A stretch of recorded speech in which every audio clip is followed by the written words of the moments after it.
Hey everyone, Coach Jill at Fastpitch Power here again with another video post for you. Today I'm going to be talking about something that we see really frequently in pitchers that can cause a lot of missed pitches, particularly inside-outside pitches. And it doesn't even have to do with the actual pitch yet. It has to do with something that happens during the pre-motion. Coach Phil and I will argue probably for the rest of our lives which is better, having a backswing or not having a backswing. Coach Phil prefers to not have a backswing. I prefer having a backswing because I think it creates a little bit more relaxed whip and momentum in the arm. Regardless of what you have, this problem can happen with both styles of pre-motion. However, I will admit it is much more frequent that we see these problems with backswings. So, tell me if you've ever seen this. You're at a game, you're watching the pitcher, she goes into her pre-motion and she's got this enormous backswing that turns her body out like this. Okay, that is called pre-tracking, and it basically means that you're tracking too early and not in the correct spot during the pitch.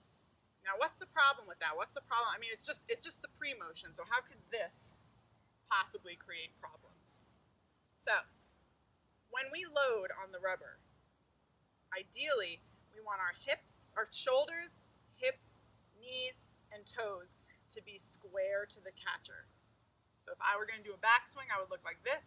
If I were going to have no backswing, I could look like this. Okay? Totally square to the catcher. That way, I can have a full front side of the arm circle. I get that reach part of the pitch in there. Remember from a couple posts ago, where I was talking about hitting spots, that reach part is where we create our throw zone. So when I'm square to the catcher during my load, I can get that full front side of the arm circle, a nice reach part of the pitch. I can track, my arm is on the power line, and I can fire my nice clear runway pointing right to the catcher. When we pre-track during our pre-motion, and again, this can happen with both backswings and no backswings.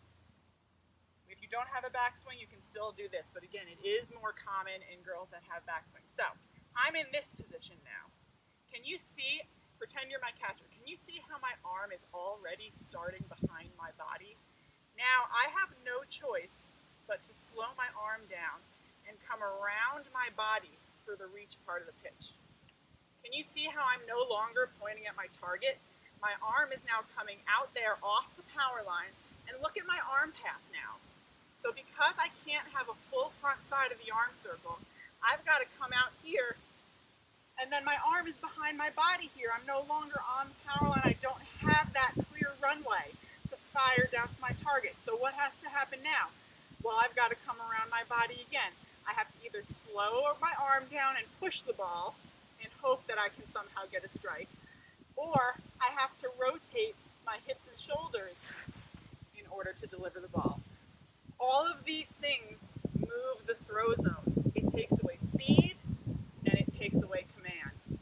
So remember, when you're loading on the rubber, we want shoulders, hips, knees, toes, square to the catcher. We want that forward position so we can have that full front side of the arm circle, get into a really good power K with our arm on the power line.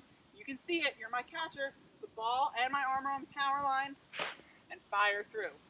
If I have pre-tracking, again, I've got no choice but to come out to the side, my arm path will get behind my body, and I've got to rotate to deliver, taking away lots of speed and command. So, if you're trying to pick out a pre-motion, whether you have a backswing or you don't, make sure you're in that square to the catcher position. Let me know if you've had any experiences with this. I'm sure there are some successful pitchers who can still fire the ball in there with pre-tracking, but it's been our experience that it creates a lot of problems, especially when it comes to speed and command. I'd love to hear your thoughts on this, and I'll talk to you guys soon.